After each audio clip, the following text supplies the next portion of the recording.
Hi everybody, this video isn't about me. Someone asked, how do you know this and what's your background and how did you figure all this stuff out? So a little bit about me. When I was 4 years old, I had a vision and I saw Jesus. And he said, I am carrying you. Believe me, that stuck. Forever. And I began devouring the Bible, was my first book, before I even went to school. And I started reading that and asking lots and lots of questions. I went to a Catholic school for 12 years and I never really got a satisfactory answer out of anybody for my questions, but I certainly got a lot out of the Bible itself, and it just consumed me to the point that I memorized it and I compared it and I studied it, and that turned into a career in college of English and philosophy, where I read lots of sacred texts, Taoism, Native American studies, worked with a shaman or two or three or four, worked with some Native American Indians after I graduated college, spent some time with the Sikhs, processing all this information, and every step along the way it was a constant synchronicity of miracles, just miracles, miracles, miracles, from shepherds to enlightened grandmothers, just laughing in my face that they seemed to know that they knew that I should know something that wasn't quite clicking with me yet. And as time went forward and blinders come off, it was a big whoa. So from there, I spent some downtime just always studying spirituality, always reading a lot of books, always taking it all in, working with crystals for a period of time, working with healers and channelers, things like that. But generally speaking, I was always looking for something and I never really knew what I was looking for. What was the missing piece? And after I'm a mom, so I have children. I was an activist for a while, but I didn't want to do that anymore because it was just too much hate on both sides, so that wasn't for me. I'm a kitty. When I became a mother, it started to really click. I wrote my first book, which is called I Am That I Am, Peace Be Still and Know That I Am God, which came through me for single moms, because they are raising the angels of heaven on this earth on pennies, all over, from America to every other country, Africa, Canada. I mean, the entire world is full of single moms. And those kids are the legacy that you and I are preparing all of our little neighborhoods to inherit.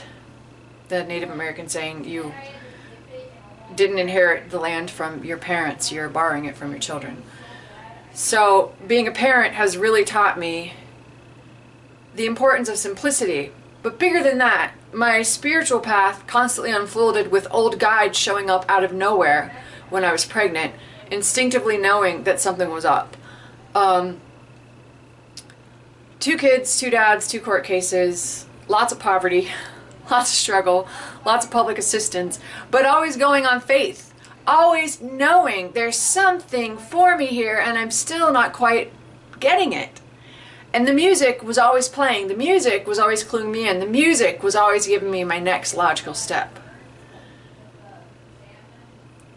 So, I had a medical issue that left me crippled by medical standards, and rather than go the mainstream route of giving up, I prayed to Jesus and I said, you know, they tell me I'll never be normal again, and you're the only dude that ever walked this planet and promised that as you had done, so could we, and more.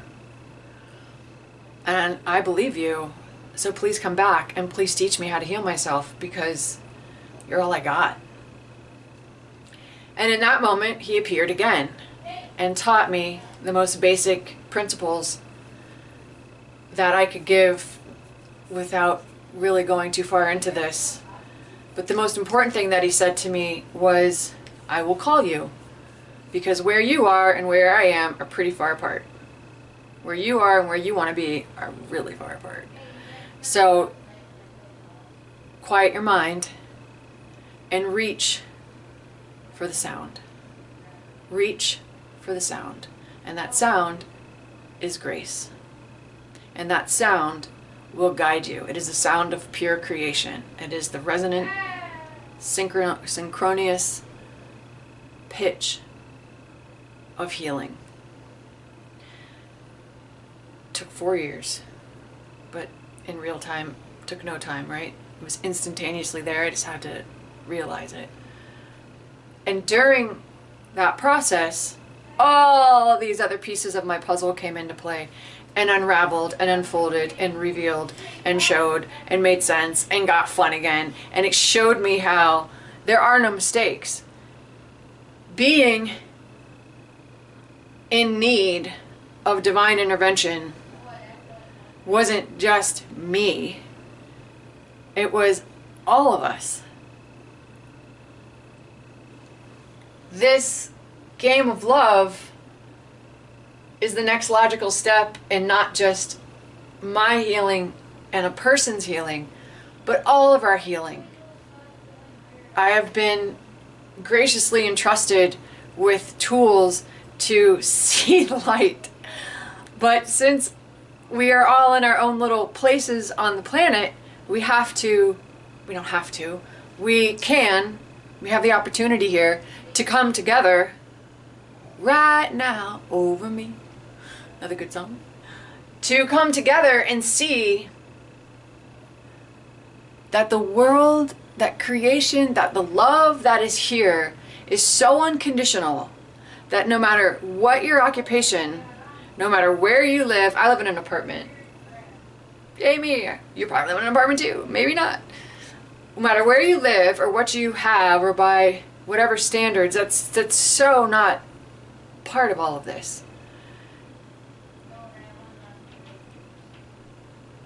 The call of creation is why you're here. And hooking up with that, or better said, knowing that you're not alone and that light and that pitch really exist and are accessible in one person's lifetime. I mean, I've been through it all. I was given up for adoption. I was raped as a small child. I was gone through all kinds of crazy trials and tribulations as well, but yet never letting go of that vision that I was always guided, that there was always somewhere this place of unconditional love that I could reaccess.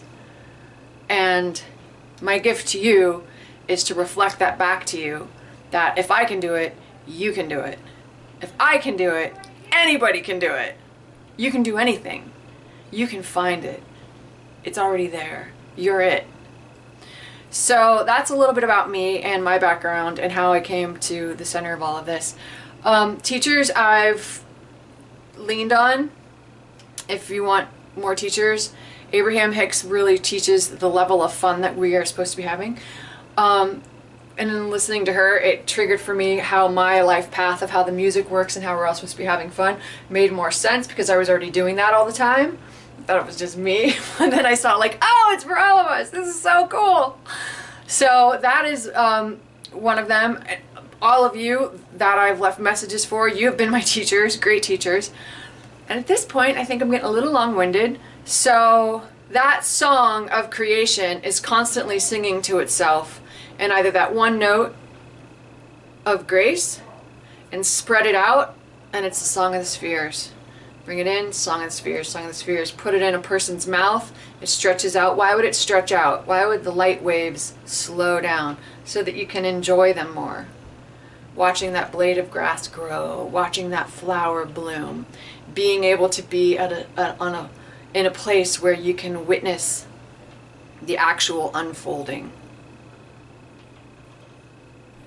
It's simply grace, and it's simply love. Thank you for watching, and leave me a message or a question or comment, and please post some more notes in your neighborhood.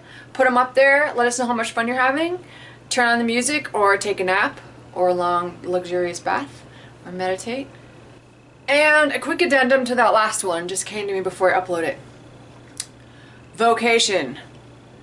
It's an unconditional love. So do what you want. And if you're not doing what you want, try to do what you want in your downtime, whether it's art, painting, walking, guitar, singing, dancing, sleeping, meditating, yoga. It's not about what you're doing to get paid.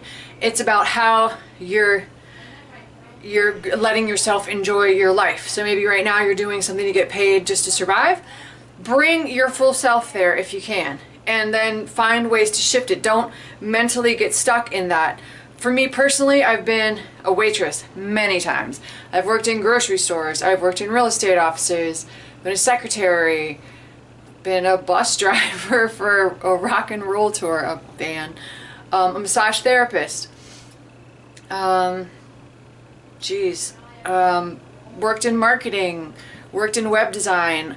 It's never been for me about the work I'm doing as if the work itself is who I am. It's more been at that point in time that was the appropriate thing for me to be doing. Like, I love waiting tables because I love people, and I love serving people, and I love getting to see people and talk to them and uplift them. That's just my thing. It's great money with little effort, and you get to walk around and stay in shape and meet people. So whatever you feel called to do, then find a way to line up with that. But some people throw it out. I don't know, I've watched some teachers where it's like, oh, I've made $20 million doing this, and you're on the other end like, wow, I know I'm capable of making $20 million, but how do I make $20 million? Dang. And then your whole like self-esteem starts to drop. You gotta leave that part out of your mental equation, leave the money out of it, and just know that what you need as you go will come, and enjoy the journey along the way, and ask for guidance, trust your steps, trust your body, trust. And wherever you are right now has nothing to do with where you've been before. And the internet has allowed you to open all doors. College education, pretty much blown out the window right now. There's kids making millions of dollars, making incredible YouTube channels. It's fantastic. Your creative expression of who you are, there is an audience out there for that. There is an audience, and they will find you and you will find them. So all those walls have come tumbling down. All those barriers between somebody deciding whether or not you're worthy of expressing yourself in this avenue is gone. Just know that. Just know that it's gone. It's disappeared. The internet has destroyed that. And you can find what you need. And I don't mean destroy that in like it was a bad thing. I mean, it's allowed everyone to speed up and get more energy and love and expression and creativity, which is what we love to do. We love to create. We are co-creators here of higher frequencies, of better ways, of better paths, of better worlds, of better lifestyles, of better food, better ease, more grace, more fun for everybody. So it's allowed us to connect more quickly and align more easily. So that was a part of it that I forgot to put in there about the money piece, that I've done all kinds of jobs, all of which were fine, all of which were perfect in that moment in time, and then when it was appropriate, moved on to something else. Meanwhile, carrying along everything I've learned. All right, that was it. Thank you.